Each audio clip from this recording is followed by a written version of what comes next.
Hadirin jamaah Jum'ah rahimakumullah.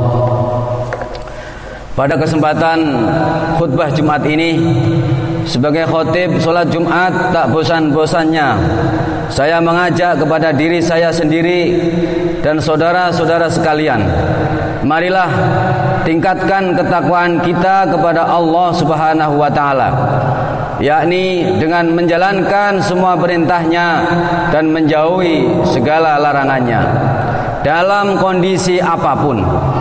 Saat sehat, saat kita sakit, saat kita kaya, saat kita miskin, saat bahagia maupun saat menderita. Karena hanyalah orang-orang yang bertakwa yang memiliki kemuliaan di sisi Allah Subhanahu wa taala. Kekayaan itu tidak akan abadi, kemiskinan pun tidak akan selamanya. Bahagia dan derita juga demikian adanya, datang silih berganti. Hanyalah amal soleh dan ketakwaan seorang hamba yang dapat mengantarkannya meraih kebahagiaan yang abadi selamanya, yaitu hidup bahagia di surga kelak. Amin ya rabbal alamin. Hadirin jamaah Jumat yang dimuliakan oleh Allah, saat ini kita memasuki Jumat awal bulan Rajab. Bulan Rajab disebut juga dengan Al-Asom atau yang berarti tuli. Hal itu dikarenakan orang Arab pada bulan tersebut menghentikan semua pertempuran. Pada bulan Rajab tidak terdengar suara gemerincing beradunya pedang, sehingga andaikan seorang laki-laki pada bulan Rajab bertemu dengan orang yang telah membunuh ayahnya, maka dia tidak akan melakukan pembalasan di bulan tersebut. Rasulullah Shallallahu Alaihi Wasallam bersabda, Rajabu sahrullah, wa Sa'banu sahri, wa Ramadhanu sahru ummati. Rajab adalah bulannya Allah, Sa'ban adalah bulanku kata Rasulullah, dan Ramadan adalah bulan umatku. Kalimat sahrullah, Rajab adalah bulannya Allah, ditafsirkan oleh sebagian ulama sebagai sahrul istighfar, yaitu bulan yang baik untuk bertaubat kepada Allah, memohon ampunan seraya memperbanyak bacaan istighfar. Rasulullah Shallallahu Alaihi Wasallam juga bersabda, khamsu layalin la yuraddu fihinna du'a, awwalu laylatin min Rajab, wa laylatun nisfi min Sa'bana, wa laylatul jumu'ati, wa laylatul fitri, wa laylatun nahri. Akhrajahu Suyuti rahimahullahu taala fil Jami'.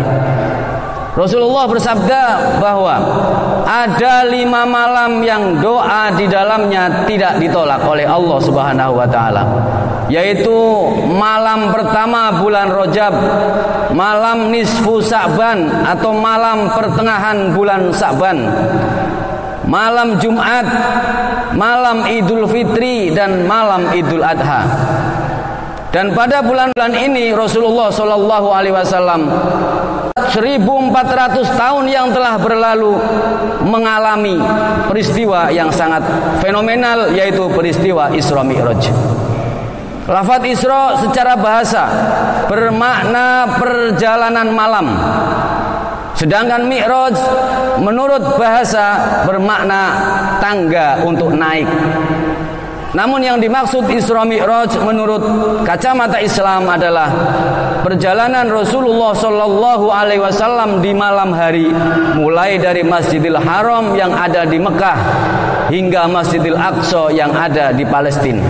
Kemudian Allah Subhanahu wa taala menaikkan Rasulullah dari Masjidil Aqsa hingga ke Sidratul Muntaha, yang mana tempat ini tidak ada seorang manusia manapun yang mampu untuk menaikinya meskipun menggunakan alat modern dan sangat canggih. Allah Subhanahu wa taala berfirman di dalam Al-Qur'an, Subhanalladzi asra bi 'abdihi lailam minal masjidil haram al masjidil aqsa alladzi barakna haulahu linuriyahu min ayatina innahu huwas samiul basir.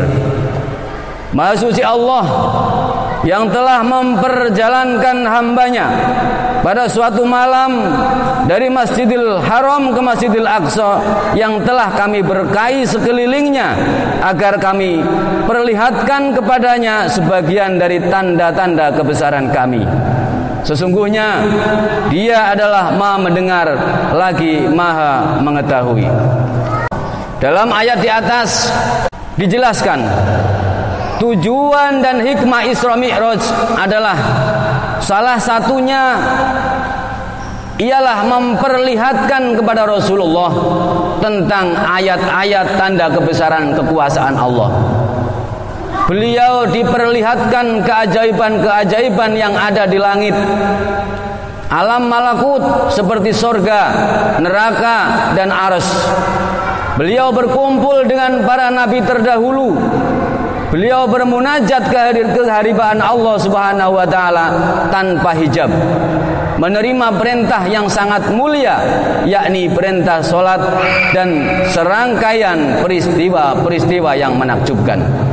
Peristiwa Isra Mi'raj terjadi pada malam 27 Rajab, 11 tahun setelah beliau diangkat menjadi rasul.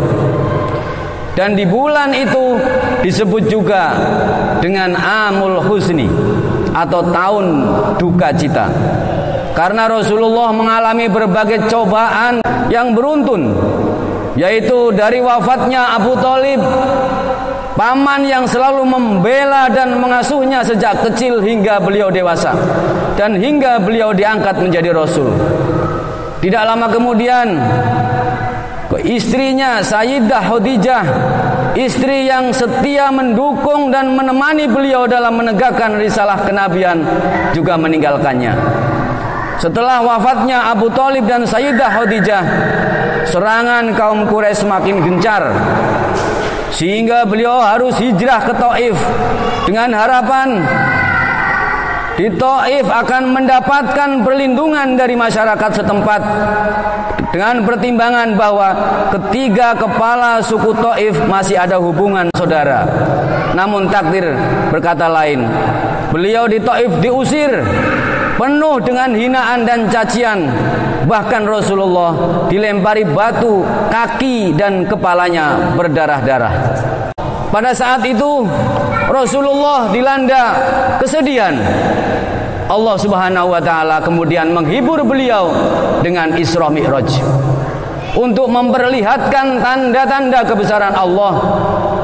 Dalam peristiwa tersebut beliau menyaksikan secara langsung hal-hal yang mengagumkan yang belum pernah disaksikan sebelumnya, seperti beratnya siksaan bagi orang yang melanggar perintah Allah dan besarnya pahala yang diterima oleh orang-orang yang mentaati perintahnya.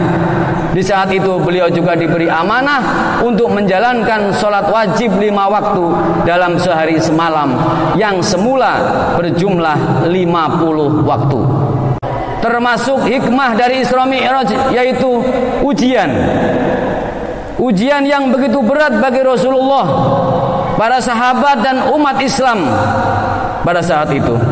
Az-Zahr dan Al-Urwah meriwayatkan bahwa ketika pagi hari setelah beliau diisrokan, beliau duduk termenung, dipenuhi perasaan gundah dan sedih. Betapa tidak, beliau tahu bahwa semua orang tidak akan percaya jika mendengar cerita Rasul tentang kejadian Isra Mi'raj, terutama orang-orang Quraisy yang membenci dan memusuhinya. Bertepatan pada saat itu Abu Jahal lewat, melihat Nabi yang sedih. Dia menghampiri lalu iseng bertanya dengan sikap seolah tidak butuh dan angkuh. Dia bertanya kepada Rasulullah, apakah ada masalah atau sesuatu yang ingin kau sampaikan Muhammad? Beliau menjawab, iya benar, semalam aku diisrokan. Abu Jahal kemudian bertanya, kemana? Rasulullah menjawab, ke Baitul Maqdis. Abu Jahal tertawa dan berkata, semalam kamu ke Baitul Maqdis dan pagi ini kamu sudah ada di hadapan kami. Rasulullah menjawab, iya memang benar. Abu Jahal kemudian meneruskan, Muhammad, seandainya saya kumpulkan semua orang, apakah kau mau untuk menceritakan apa yang kamu ceritakan kepadaku? Rasulullah menjawab dengan kalimat yang sangat tegas, ya, itu pasti.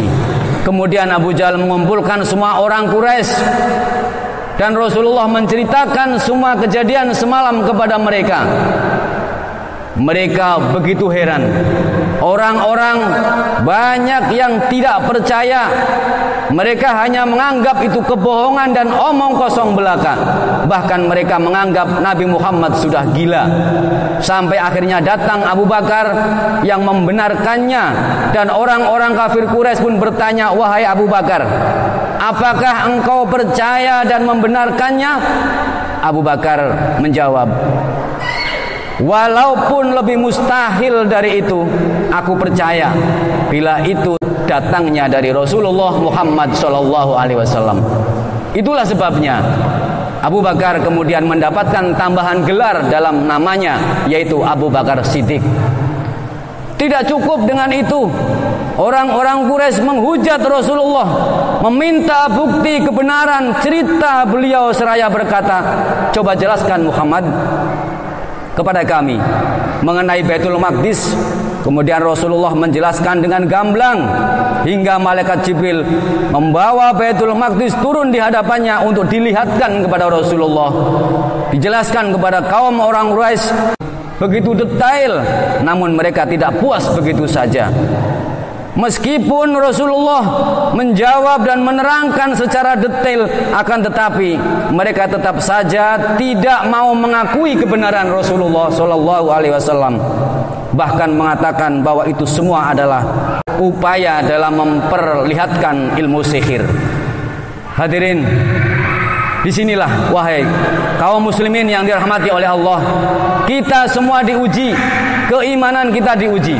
Maka sebagai orang yang beriman, kita harus yakin dengan kejadian Isra Mi'raj. Adapun hasil dari Isra Mi'raj ini, Rasulullah menghadap Allah. Beliau diberi amanah untuk menjalankan sholat 5 waktu dalam sehari semalam, yang semula berjumlah 50 waktu. Dengan nilai 5 waktu ini sama pahalanya dengan 50 waktu yang pertama. Allah Subhanahu wa taala berfirman, "Inna sholata kanat 'alal mu'minina kitaban mauquta." Sesungguhnya salat itu adalah fardu atau kewajiban yang ditentukan waktunya atas orang-orang yang beriman. Surat An-Nisa ayat 103. Salat dalam agama Islam menempati kedudukan yang sangat penting. Tidak ada ibadah yang bisa menandinginya. Salat merupakan tiang agama, di mana agama tidak akan tegak tanpa adanya salat. Salat merupakan ibadah yang pertama kali diwajibkan oleh Allah dan disampaikan tanpa perantara, yaitu Allah berdialog langsung dengan Rasulullah pada malam Mi'raj. Salat dapat mencegah perbuatan keji dan mungkar. Salat sebagai jalan menuju surga Firdaus, dan salat juga sebagai pembeda atas orang mukmin dan orang kafir. Peristiwa yang sangat agung ini sungguh menyimpan banyak hikmah yang sangat penting yang dapat kita ambil pelajaran untuk menambah ketebalan iman. Tabah menghadapi cobaan dan pantang menyerah dalam kebaikan, serta kita wajib percaya dengan apa yang telah disampaikan oleh Rasulullah Sallallahu Alaihi Wasallam.